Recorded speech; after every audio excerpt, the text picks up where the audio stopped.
Alex back with another video. I got Randall here. Boom shakalaka. Boom Crypto love. shakalaka, what's going on, man? Yeah, we're just gonna be talking about the market, Bitcoin, what's going on right now. I mean, like you were saying before we hopped on here, there's a lot of indecision. People are kind of freaking out. So maybe we can make people feel a little bit more comfortable in the cryptocurrency space, just like you used to make me feel comfortable back in the 2016, 2017 cycles. I've been watching you for a long time. Dude, I feel But like I feel like if you've made it through since like 2016, 2017, when everything bled out 99%, you're like, you just calculate now. You're like, if everything goes down 99%, where am I? Okay, I'll survive. And then let's move on. honestly, that's how I feel. If you stay in this market for like 3 to 4 years, it's literally life changing wealth. No matter which way you cut it, you could literally buy the exact top at the exact wrong time in 2017, and you'd be in profit right now, some serious profit. So it's just a waiting game for a lot of people. I try to time the markets a little bit, but it's not really about timing the markets. It's about time in the markets, right? That's like the most important thing in the education that you experience and all this. You have to learn macroeconomics. You have to learn technical analysis. There's so many skills that you generate. Which brings me back to when I used to watch you on a YouTube channel and you used to teach all these things, and now literally, I'm at the point where I can teach other people. So if there was a full bear cycle, just to kind of relay the topic, because I like talking about this. If there was a full bear cycle, do you think people it would be smart, the guys that are in crypto, to make like a YouTube channel or do some type of marketing effort? Yeah, I think definitely getting on YouTube or some type of social platform because I never considered that I'd be a YouTuber. I'm not sure about yourself if you ever thought you'd be a YouTuber. Yeah, Yeah. exactly. We're just guys who started recording and putting it online, and then it opens up doors of opportunity, which is really cool. And you get, when I started doing it, I was working 60 hours a week and then making YouTube videos every day on top of it. And that's like, but you grind initially and then it gets easier and it's totally worth it because if it's something you're passionate about. And not only that, like I watched Carl the Moon talking about why he got into crypto one time, and he's like, I went where the money was. Like that's basically it. Like there's the money. If there's gonna be an easy way to get rich, that's gonna be it. So that's where he went. And it's smart because if you want to make money, go where the money is. Yeah. So where would you say the smart money is going right now? Uh, you know, it's tricky because it's become a very large ecosystem. Like I think back to like 3 years ago when Willy Woo had that chart where Bitcoin keeps going up and all the altcoins go down. And that was basically it. Like there was nothing more to the market. It was basically there's Bitcoin. Everything else is it just goes down. So, but now there's NFTs, there's DeFi, there's DAOs, there's Web 3.0. So I actually think there's going to be a lot of different plays, but I still see a lot of smart, larger, wealthier investors still just holding Bitcoin because there's still ever only going to be 21 million. And like, yes, you can supplement your portfolio with a crypto punk because there's only 10,000 of them. But like Bitcoin is a lot more fungible than a crypto punk. So you'll always be able to sell Bitcoin, whereas at least my thoughts on always being able to sell a crypto punk, maybe or maybe not. I agree. I think Bitcoin has like obviously it's like it has the liquidity, it has like everything, right? The institutional adoption. And I think it's easier for a millionaire or somebody that's like extremely wealthy to hold on to something like Bitcoin because they know they're going to get out. The liquidity is there, right? But we had the Willy Woo chart. That's a really important chart. It was a pivotal. So if you guys don't know, to the followers that are watching this, basically it calculates all the altcoins in comparison to Bitcoin by percentage gains. So if you look at the chart, you can see that most altcoins were dying in compared to Bitcoin. And what you're saying is that the market got so big that you think it's probably going to change a little bit, right? I don't think it's going to change that much. I just think we're in the part of the market where if you did that chart right now, you would be like, well, Solana clearly is outdoing Bitcoin. And you're like, well, like so right now we're in the phase of the market where there are coins that are clearly outdoing Bitcoin. But if we wait for a bear market, Bitcoin will still be the only one continuing to go up. And I mean, there's going to be a severe bleed out of altcoins. And this is one thing that scares me just a little bit is with all these big players getting into the market now, crypto's not really anymore about like the younger tech savvy guys. It's a lot wealthier people getting into it. Like, I mean, I know that Binance is in the crypto industry, but they just bought 43,000 Bitcoin at $43,000. So like they're buying it, but their time frame is completely different from most retail traders. Like most retail traders, the price goes down for a month and they're selling because they're like, this is going to zero. And then they completely capitulate, they'll be out of the market. Whereas Binance buys it because they're like, hey, we're going to be around 10 years from now. It's going to be $430,000. We just got these 43,000 at a steep discount. Yeah, I agree. Definitely. You can see that with the manipulation, right? Like these large candlesticks and the dips, right? We didn't really have that in 2017. It was more. I don't know. I don't know if you want to call it natural, but definitely institutions are doing something now. But go ahead. And the leverage traders, we didn't have Yeah. that either at all. And so it's not like, leverage is just dangerous for 99% of traders. Whereas, there are a few people who know how to do it, but they're the ones making the money and the rest of us suffer from it. And that's causing a lot of shift in the markets more quickly than people expect because we get these flash wicks from people just getting liquidated. I agree. I've said too on my channel a lot. I really believe that it's I don't know. It's pretty obvious, but like the decrease of issuance or the Bitcoin halving kind of like starts the market, and then we have like retail come in and just get destroyed by the whales, like the leverage trading and stuff like that. So like the NFT metaverse maybe trend that's maybe happening right now kind of ends the market. So it's kind of like signaling to me and my channel what I'm doing is like, hey, look, we're trying to get this last run with the altcoins and then maybe like cash out. And then exactly what you said, if the market goes into a full on bear run, I think Bitcoin is definitely going to hold up the most by percentage gains. So it's always been in my strategy to accumulate more Satoshis. Is that the same for you? Yeah, definitely. Just try and get as much as you can. I still think, when I got into crypto, a friend of mine told me if you have one Bitcoin, you'll be set for life. And at that time, a Bitcoin was a little less than $2,000. And I was like, well, that's a deal. I'll do that. And so, but it's just something where I still think one Bitcoin, you'll be set for life because people can't comprehend exponential functions. They just simply can't comprehend compound interest. Because if we Yeah. could, we wouldn't use credit cards and we'd all be investing from the day we were born. But people Yeah. just don't get like the giant spike at the end, which is what we're going to see with the decrease of Bitcoin supply. We're going to see that happening, but it's just like we're still in like the kind of short, narrow part before it actually takes off. So we just got to wait for it. Cool, cool, cool. So, what have you been preaching on your channel? I watched a couple of videos. I know you've been showing some bullish charts and stuff like that in recent history and talking a lot about Bitcoin. What do you see for Bitcoin? Well, so And honestly, myself, I'm not sure because I love looking at the on-chain data, and all of the on-chain data looks probably the most bullish it's ever been. Like we're at the same place we were back when Bitcoin was $30,000 back in July. We're at the same place it was at the COVID bottom in 2020. So like everything is looking great on chain. But there's also like a lot of still like retail FOMO, which leads to extreme FUD in the markets.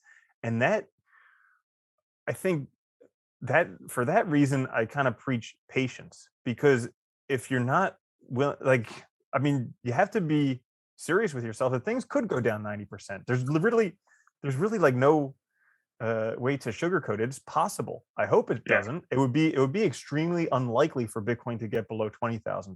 Like this would be a first time ever for Bitcoin to break an all time high going back down. But anything's possible. However, I like to look at it with a 10-year plus time frame. Because as an investor, if you look shorter than 10 years, you're kind of like handicapping yourself. So a 10-year time frame, almost all the Bitcoin is going to be mined by that point. Over 95% of it will be mined by that point. Chances we're going to have another halving or two in that time frame. And it's only, I mean, mass adoption literally just started this past year. And still, I don't know, I would guess less than 25% of the people who have access to banking and money are actually involved in cryptocurrencies. So there's still a lot of mass adoption left to go. So I think overall the picture is very bright, but we may experience a little pain first. Yeah. So for specifics on my channel, I'm thinking end of January. It's kind of playing out like a similar fractal to what we saw in May, with that large kind of manipulation candlestick down with the leverage liquidations and all that. And I think it's just playing out in a smaller time frame. I think personally, the metaverse might be a confirmed trend. You can't really say it's confirmed right now, but it looks like it really is. So I think that might help with the last leg. That's what we're preaching here. January, end of January, maybe we get this last leg. I know a lot of people are saying this, but I really do think with the data and what we've been talking about with the metaverse, it's a perfect retail playground. It's like literally perfect, right? Like the NFTs are clearly doing even well, like right now, kind of like in the past week or two. And then this is obviously easy to integrate into a metaverse, right?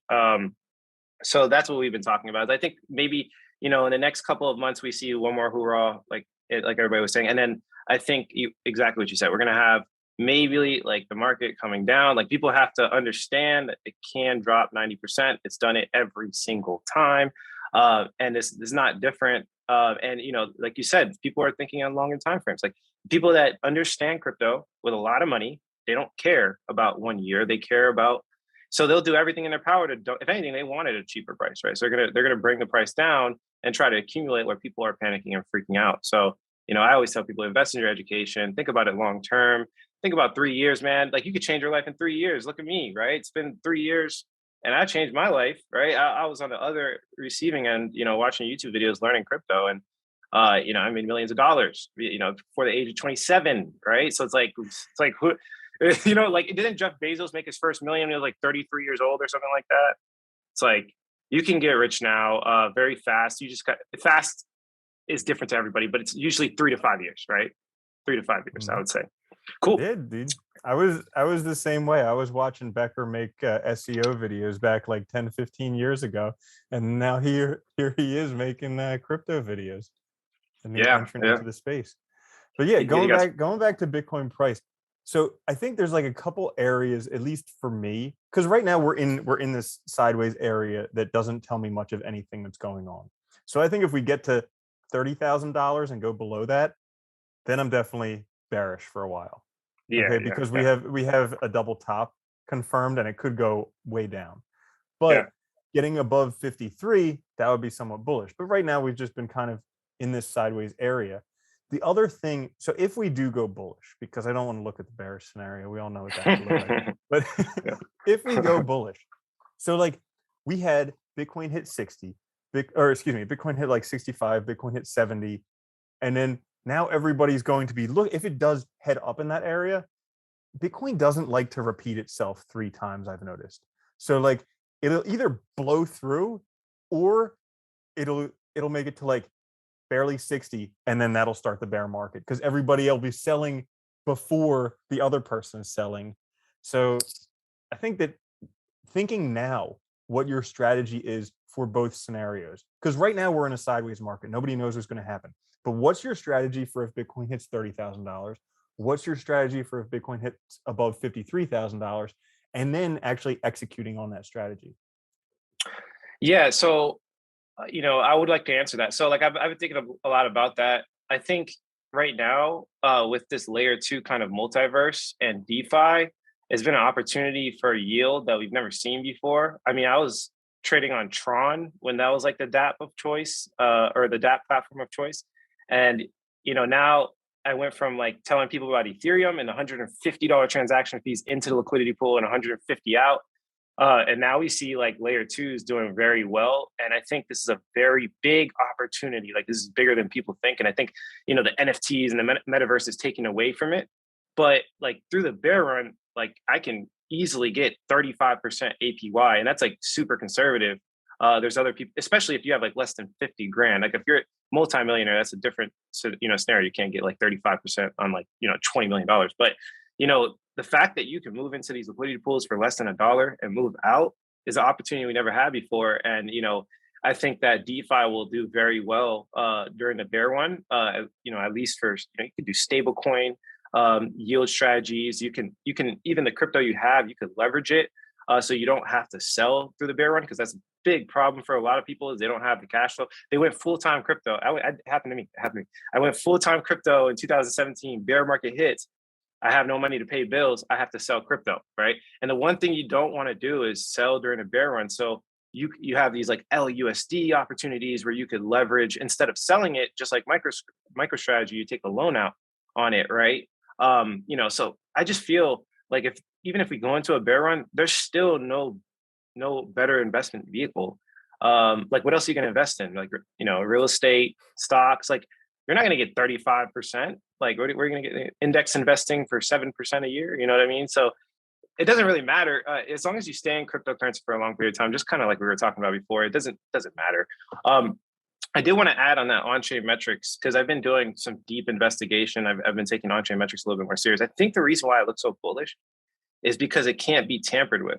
If you think about it, especially it depends on what you're looking at because some of them can, but you're tracking every address, like on Bitcoin, right? And you're tracking these specific indicators that people can't really manipulate. Technical analysis, that's a whole nother topic of discussion. If you guys want to be a TA expert, go to tradingview.com, click Bitcoin, you'll see the top TA chart of the day, right? And if I'm a whale, what am I going to do? I'm going to go to the top financial website in the world, which is, CoinMarketCap, CoinGecko, and TradingView, right? These are the top cryptocurrency financial websites. And I'm going to invalidate everybody's thoughts, right? So I think on-chain metrics, the reason why it looks so bullish is because it's just like this new data class that's very, very new that people are innovating on. And I think it's harder to manipulate. So personally, like I really do think like at least for the next 3 to 6 months, we're still going to be in a bull run. And then I think it's just a prolonged cycle. And then I'll reevaluate if the market's going to come down. And that's just my thoughts on that. So what are you personally looking at to see when we're getting close to a top? Do you use any charts?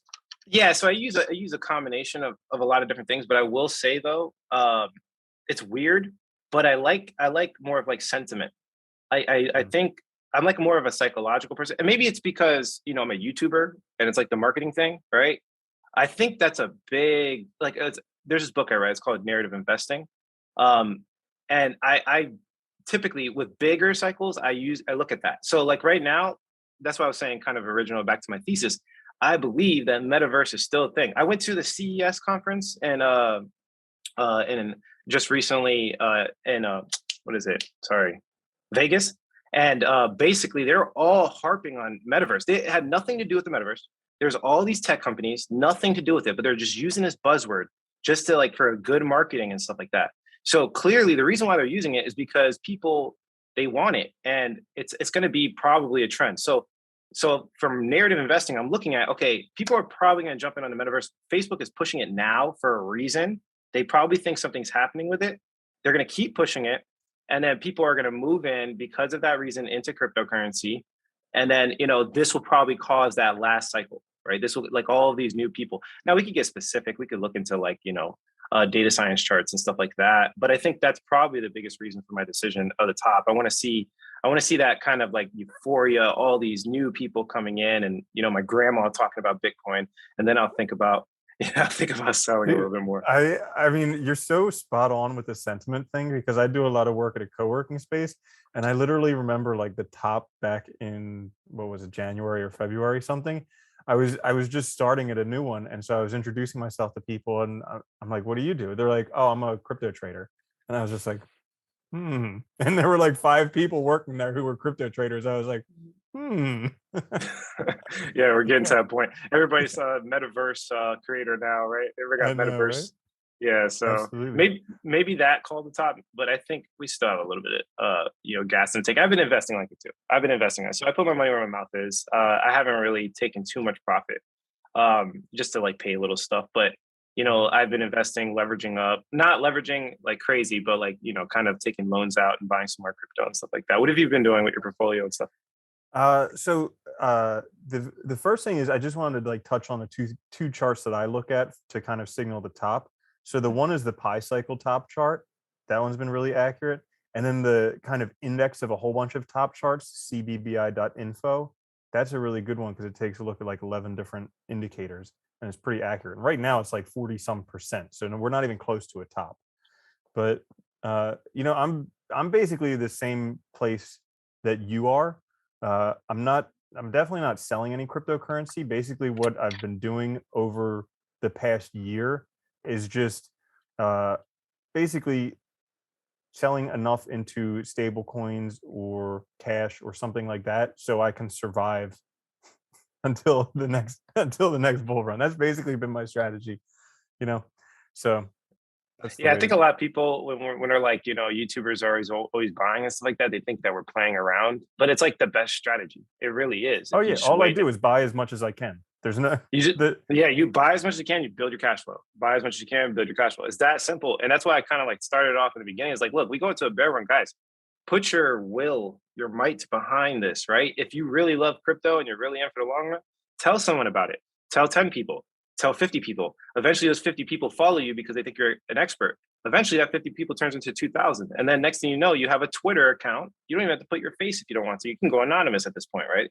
And you have a Mhm. Twitter account and you don't even have to make videos like we do. I mean, I think I make videos because of my personality type, but you can make 1 million followers on Twitter and get paid crazy amounts of money, like seriously, by just typing, right? So I think that's the reason why Michael Saylor, like I don't think he needs to be a marketer, but look at go on his Twitter, right?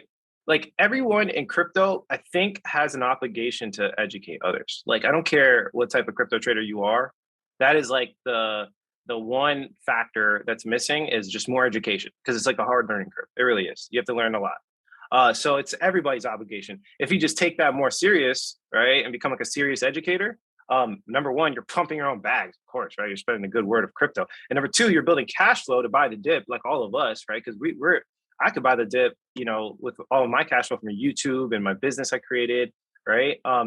And when the top does come in, you'll have that much more crypto. So that was one thing that I learned in 2017 is like, look, you could trade all day, but like, why don't you create value in the market, right? Like create something. And I think that's beautiful.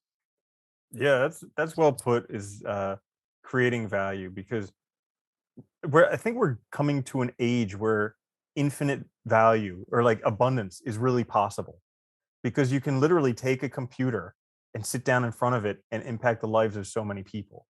And it really is kind of a miracle of a place that we're in nowadays where we're able to do that.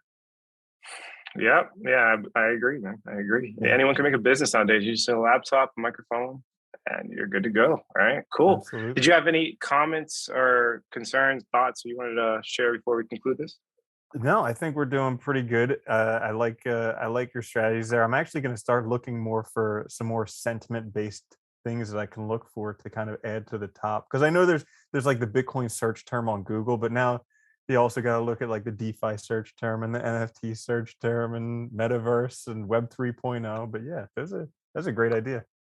Yeah, yeah. And I'm definitely yeah, search terms a good one. Also, I think like it's like multiple things, right? You could look on Twitter for search terms as well. You can look on like SEO. There's like SEO websites you can use as well. So you could hit it from like every perspective. But yeah, Google is like the biggest one. And exactly what he said: the metaverse, NFT, Bitcoin, Ethereum. Like look at those really. And then you could do the Web3 thing because that's like recently coming out. So if you look at that, it's kind of like sentiment. So I agree with that one. Cool. I don't really have any final thoughts. Thanks for having me on your channel. I appreciate everything you do and spreading the good word of cryptocurrency, man. I've been watching you for a long time. Appreciate you. Dude, thanks so much. It was great to get together.